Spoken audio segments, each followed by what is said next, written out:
بېنظیرې کفالت پروګرام روپۍ چې دی هغه شروع دي، خو ځینې کسان وایي تر اوسه پورې موږ ته د ماشومانو وظیفه چې دا میلاو نه شوه. ځینې دا خبره کوي زموږ د ماشومانو وظیفه چې ده یو کال مخکې موږ ته میلاو شوې ده او دوباره میلاو نه شوه. ځینې کسان وایي موږ ته د ماشومانو وظیفه چې دا نه میلاویږي. نو نننۍ ویډیو چې ده هغه زموږ د دې په باره کې ده چې د هغې دپاره تاسو له څه کول پکار دي چې کومو کسانو ته نه میلاویږي او کومو کسانو ته چې میلاویږي د هغو دپاره هم دا ویډیو چې ده دا لازم ده چې هغه یې وګوري. ځینې کسان پکې دا خبره کوي چې دې قسط سره به دا روپۍ میلاویږي که نه میلاویږي. نو د هغې لپاره چې دی ویډیو به پوره ګورئ، یو لایک شیر کمنټ چې دی ویډیو له به لازم ورکوئ.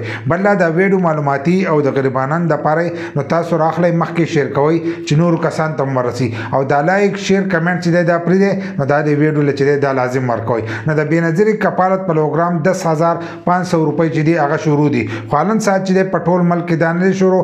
ځینې ضلعې دي چې په هغې کې دا روپۍ شروع دي او په هغې کې هم په ټوله ضلع کې دا نه دي شروع. ځینې داسې تحصیلونه دي چې په هغې کې اوس هم نه میلاویږي، لکه په ضلع کې شروع دي خو په هغه ضلع کې ځینې داسې تحصیلونه دي چې په هغې کې نه میلاویږي. خو ځینې داسې ځایونه دي چې په هغې کې دا روپۍ شروع دي. نه هغه کسان دا تپوس کوي موږ ته د بېنظیرې روپۍ چې دي دا میلاو شوې، خو د ماشومانو روپۍ چې دي دا ورسره میلاو نه شوې. نو د ماشومانو روپۍ چې دی هغو وینا کړې ده چې هغه به دې ځل له تاسو ته نه میلاویږي، په راتلونکي قسط کې چې دی دغه روپۍ به تاسو ته میلاویږي او دې ځل به دا روپۍ تاسو ته ډبلې میلاویږي. دا د هغو له طرفه چې دا وینا شوې ده. خو د هغې نه مخکې به څه کارونه دي چې هغه به تاسو لازم کوئ. که دغه کارونه تاسو نه کړي نو ستاسو ماشومانو ته چې دی دا روپۍ به نه میلاویږي. ځکه اوس چې کومه دغه راوتله په امتحانونه شو او په هغې کې ځینې کسان پاس شو، ځینې فیل شو.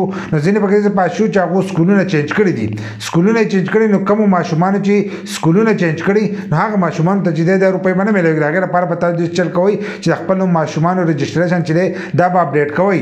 تاسو به بېنظیرې دفتر ته ځئ، هغه ځای نه به کاغذ راوړئ، هغه به دستخط کوئ، هغه به هلته کې واپسي جمع کوئ. چې کله جمع کوئ نو د هغې نه وروسته به ستاسو دغه ماشومانو ته چې دی روپۍ به میلاوي. کله چې تاسو د خپلو ماشومانو سکول چینج کړئ نو د هغې نه وروسته بیا ستاسو ماشومانو ته چې دی دغه روپۍ به میلاویږي. تاسو د هغې لپاره به رجسټریشن کوئ چې سکول چینج شي نو رجسټریشن چې دی دا د هغې لپاره لازم دی.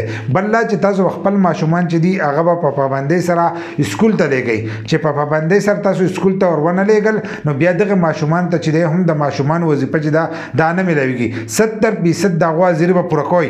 بل دا په دې ورځو کې چې دی د هغو ټیمان سکولونو ته ځي او هلته د هغو معلومات چې دي داسې دی د هغو هغه حاضري حاصلوي چې دا سکول دا ماشوم به دې سکول کې شته که نشته. دا ټول معلومات چې دی هغه به دې ورځو کې حاصلوي. نو خپل ماشومان چې دي هغه دوباره رجسټر کړئ که سکول یې چینج کړئ. بل دا چې خپل ماشومان چې دي هغه په پابندۍ سره لګئ. بل دا په دې کې د ګرمۍ چټیانې وي، د ګرمۍ د چټیانو د وجو نه چې دی نو ځینې کسانو ته چې دی دا روپۍ به دې قسط کې میلاو نه شي، په راتلونکي قسط کې چې دی دا روپۍ به تاسو ته میلاویږي. تېر شوی قسط چې دی هغه په جنورۍ کې میلاو شو، د ماشومانو وظیفه چې ده هغه په جنورۍ کې میلاو شو. دې ځل به دا روپۍ چې دي دا به هم تاسو ته په جنورۍ کې میلاویږي. د هغو له طرفه دا وینا شوې ده چې دې ځل به تاسو ته دا ډبلې میلاویږي. اوس ګورو چې کله شروع شي نو د هغې نه وروسته به دا پته لګي چې ستاسو د ماشومانو وظیفه تاسو ته میلاویږي که نه میلاویږي. کوم کسان چې زموږ ماشومانو ته نه میلاویږي نو د هغې لپاره به هم تاسو دفتر ته ځئ او هلته خپل ماشومان چې دی دا به رجسټر کوئ. د هغو لپاره به فارم بي چې دی دا به جوړوئ. د فارم بي نه وروسته چې دی هغه به دې پروګرام کې رجسټر کوئ. نو هلو به ستاسو ماشومان ته چې دی دغه روپۍ به میلاویږي.